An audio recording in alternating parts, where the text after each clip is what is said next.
జీవితపు చతురతను ప్రతిబింబించేలా మంచి సందేశాన్ని ఇచ్చేలా రూపొందించబడింది. చిన్నతనం నుండి పెద్దల వరకు అందరూ అలరించే కథ అంట ఇది.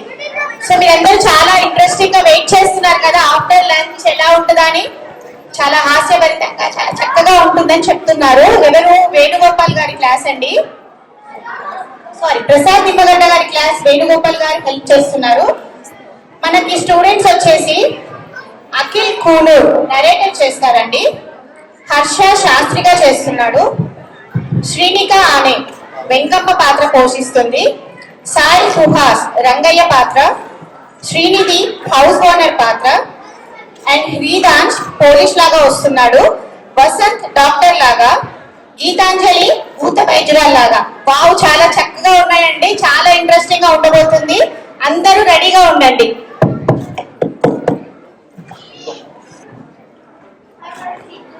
భార్య భర్తలు ఇద్దరు చిన్న చిన్న విషయాలకు పంతాలు పోటీలో దిగుతారు.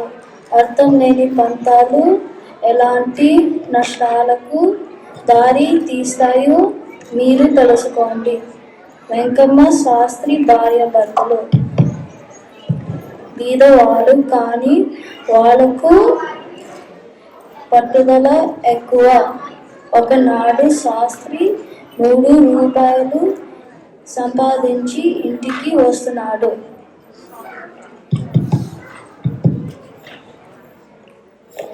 వెంకమ్మ, ఓ వెంకమ్మ. వస్తున్నా. ఏంటి? ఇగో నాకు ఈరోజు పూజ పనిలో నాకు 3 రూపాయలు. 3 రూపాయలా? చూపించు. ఇగో 1 2 3. 3 రూపాయలా? చాలా బాగా పనిచేసావు. ఇప్పుడు ఇవి జాగ్రత్తగా దాచిపెట్టుకుంటా. నువ్వు ఎలా దాచిపెడతావు? నేను కష్టపడి సంపాదిస్తే నువ్వెలా దాచిపెడతావు? మరి ఏం చేద్దాం అనుకుంటున్నావు? ఓ పని చేద్దాం. మనం బూరెలు తిని చాలా రోజులైంది కదా, ఈరోజు ఈ 3 రూపాయలతోనే బూరెలు చేసుకొని తిందాం. సరే, మరి బూరెలకి సామాన్లు ఈ 3 రూపాయలు తీసుకుందాం. సరే.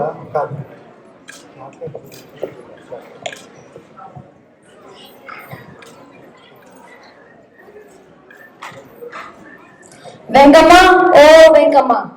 వస్తున్నా. ఇగో ఆ 3 రూపాయలతోనే సామాన్లు అన్ని తెచ్చాను. సరే, ఇప్పుడు వెళ్ళి బూరెలు చేస్తాం. సరే, బూరెలు మంచిగా చేయి. సరే.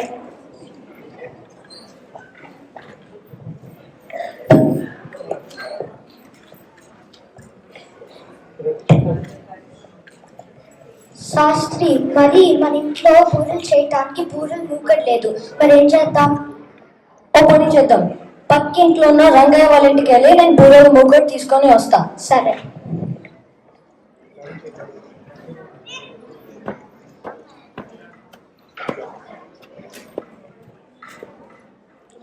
వెంకమ్మ, ఓ వెంకమ్మ.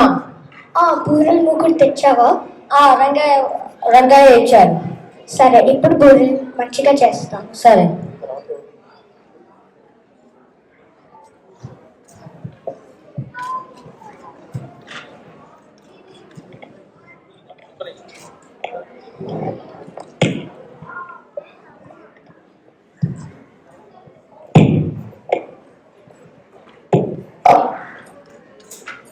ఇదిగో శాస్త్రి, బూరెలు చేశాను.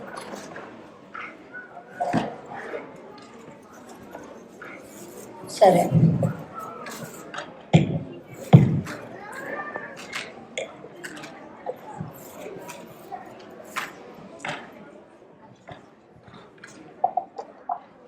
ఇదిగో నీకొకటి, నాకొకటి, నీకొకటి, నాకొకటి. మరి మిగిలింది ఎవరికి? నాకు కావాలి, ఎందుకంటే నేను కష్టపడి అన్ని సామాన్లు తెచ్చాను కదా. కానీ నాకు కావాలి, ఎందుకంటే ఇప్పటి వరకు మంచిగా బూరెలు చేశాను కదా. కానీ నేను ఈరోజు పూజ పనిలో చాలా కష్టపడ్డా, అందుకే నాకు కావాలి. కానీ నేను ఇప్పటి వరకు నిల్చొని కష్టపడి చేశాను. ఓ పద్ధతం కట్లతో అవ్వకుండా ఈ బూరెని సగంగా కట్ చేసి నీకొక సగం నాకొక సగంగా పంచుకుందాం. సరే.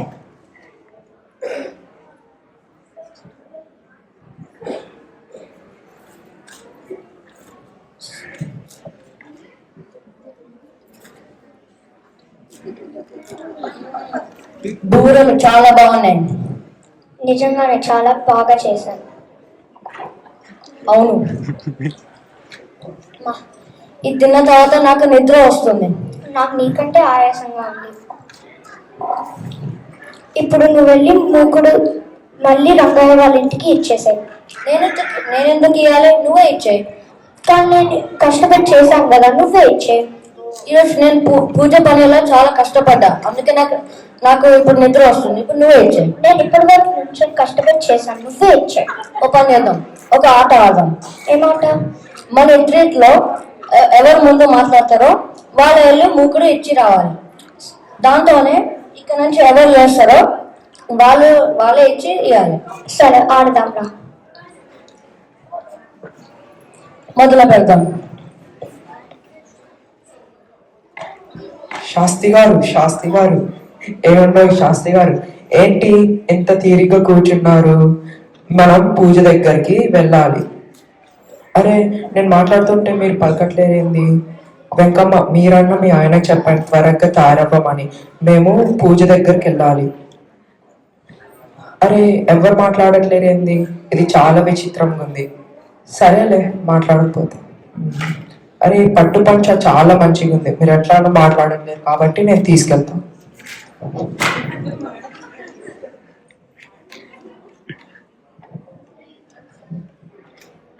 అవండో శాస్త్రి గారు, ఓహో ఇక్కడే ఉన్నారే, అద్దె పెంచండి, మాట్లాడరు. అవండో శాస్త్రి గారు, మిమ్మల్నే ఎవ్వరూ పలకట్లేదు. నేను 10 సార్లు తిరగలేను, మీరు 2 నెలల అద్దె బాకీ అన్నారు. నేను ఊరుగొట్టాననుకున్నారా? అవండో వెంకమ్మ, మీరైనా చెప్పండి. ఎవ్వరూ మాట్లాడరు. ఇదేదో చిత్రంగా ఉందే.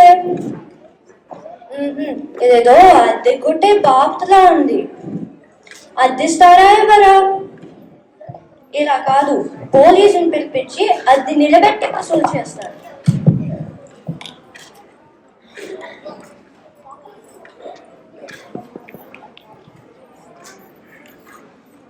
కాబట్టి పోలీస్ గారు, ఈ శాస్త్రి గారు అండి నాకు 2 నెలల అద్దె బాకీ ఉన్నారు. పిలిచినా పలకట్లేదు. కొంచెం గట్టిగా అడగండి. ఏమైందో? ఏంటి ఇదంతా? ఈ ఓనరామకి అద్దె ఇవ్వకుండా తిప్పుతున్నారట. మాట్లాడరే? నీకు నేను తెలుసా? పోలీస్ని, జాగ్రత్త. ఓనరామకి అద్దె ఇవ్వు, కాదు నువ్వు లాఠీ దెబ్బ తింటావు. అరే మాట్లాడరే? ఓనరామ పిల్లలు మోగా ఉందా ఏంటి? లేదండి, మూగ లేదు, చెవుడు లేదు, అన్ని వేషాలు, దొంగ వేషాలు.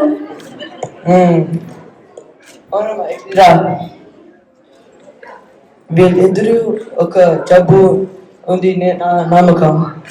జబ్బా? జబ్బు. నువ్వు ఇక్కడి ఆగు, నేను డాక్టర్ వెళ్ళి తీసుకొస్తా. ఈ పోలీస్ గార్డ్ వెళ్ళి డాక్టర్ని పిలుచుకొస్తాడట. ఆ డాక్టర్ బిల్లు నేనే ఇచ్చుకోవాలి కాబోలు.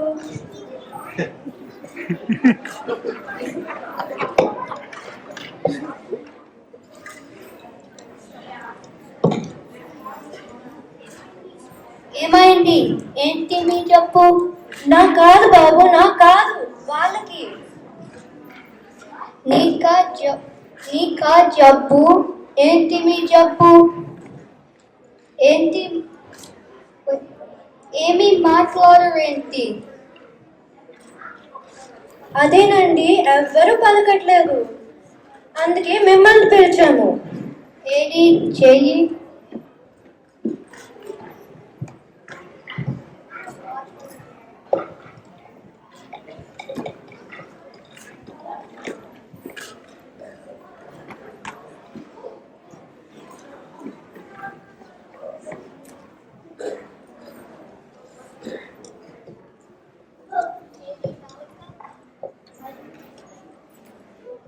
ఏది నాలుక?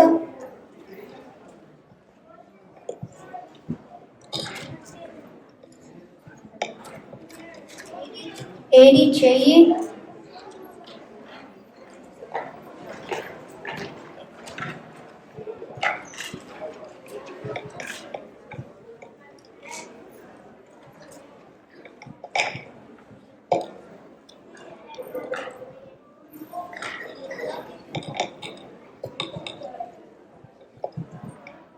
ఏది నాలుక? అయితే వీళ్ళ జబ్బు ఏమిటో తెలిసిందా? వాళ్ళకి విరోచనం సరిగా అవుతుందా? ఆ సంగతి నాకు తెలియదు కానీ ఈ అతి విషయాలు చేసేసరికి నాకు విరోచనం అయిపోతుంది. అయితే జబ్బు ఏమిటో తెలిసిందా? అబ్బా వాళ్ళకి జబ్బేం లేదమ్మా. జబ్బేం లేదా? ఇవన్నీ వేషాలు అన్నమాట, దొంగ వేషాలు. అది కాదమ్మా. ఇది ఒక కొత్త జబ్బు లాగా ఉంది. వాళ్ళకి భూతం పట్టేసింది. భూతం పట్టిందా? పర్వాలేదమ్మా. ఏ పోలీసు ఒక భూత వైద్యుని తీసుకురా. సరే. ఏం భయపడకండమ్మా.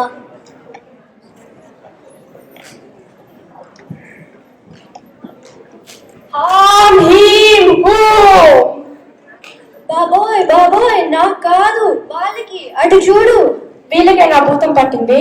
అవును వాళ్ళకే. అసలు ఏం జరిగింది, ఎప్పుడు పట్టింది? ఆ సంగతి నాకు తెలియదు కానీ నేను అద్దు వసూలు చేయడానికి వచ్చాను. ఎవరు మాట్లాడకపోతే మిమ్మల్ని పిలిచాను. ఓహో, అదా సంగతి. సరే, నేను చూస్తాను.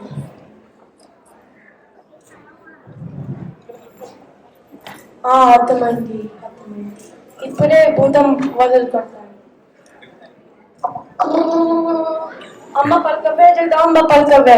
ముందులా రామగారిని పలికిస్తాను. మాట్లాడతావా మాట్లాడవా?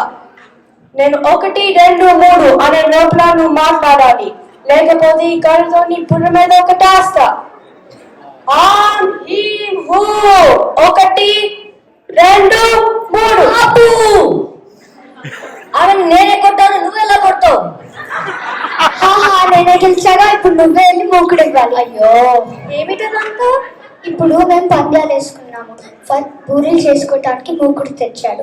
ఫస్ట్ ఎవరు మాట్లాడతారో లేకపోతే జరుగుతారో వాళ్ళు మూకుడు వెళ్ళి రంగయ్య వాళ్ళ ఇంటికి ఇచ్చేయాలి. సరే, నేను మూకుడు వెళ్ళి ఇచ్చేస్తాను. ఏం పర్లేదు, నేనే ఇస్తాను.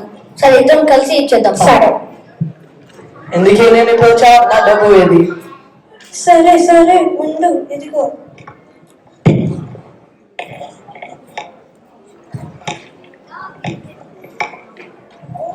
నా ఫీజు ఏం చేసావు? ఫీజా బాబు? దేనికి? నేను 3 పరీక్షలు చేశాను. ఆ 3 పరీక్షలకి 6 విజిటింగ్ చార్జ్ 2 రూపాయలు, మొత్తం కలిపి 8 రూపాయలు. ఏం గ్రాచారం వచ్చిందిరా బాబు? ఈ పోలీస్ వాడు నన్ను తగ్గించాడు. ఇదిగో, ఇది 1 రూపాయి. ఈ వ్యవహారంలో నాకు చాలా నష్టం వచ్చింది బాబు. ఇదే 10,000 అనుకోండి. నమస్కారం. సరే.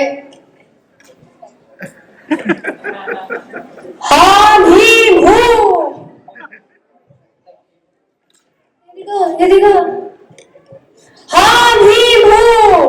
బాబోయ్ బాబోయ్, ఇదిగో తీసుకో.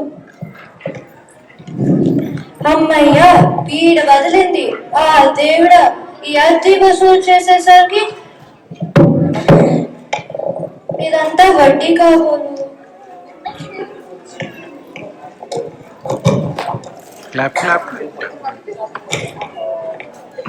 సారా ఎంత రభస జరిగిందో, అందుకే మీరు ఇలాంటి పంతాలు పోకుండా మీరు హాయిగా ఉండండి.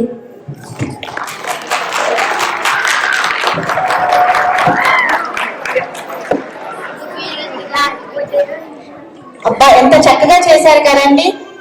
పల్లెటూరి వాతావరణం, చక్కగా డాక్టర్, పోలీస్, భూత వైద్యులు అందరూ వచ్చి బాగా చేశారు కదా. ఇంకొంచెం ఒక్కసారి గట్టిగా క్లాప్స్ కొట్టండి.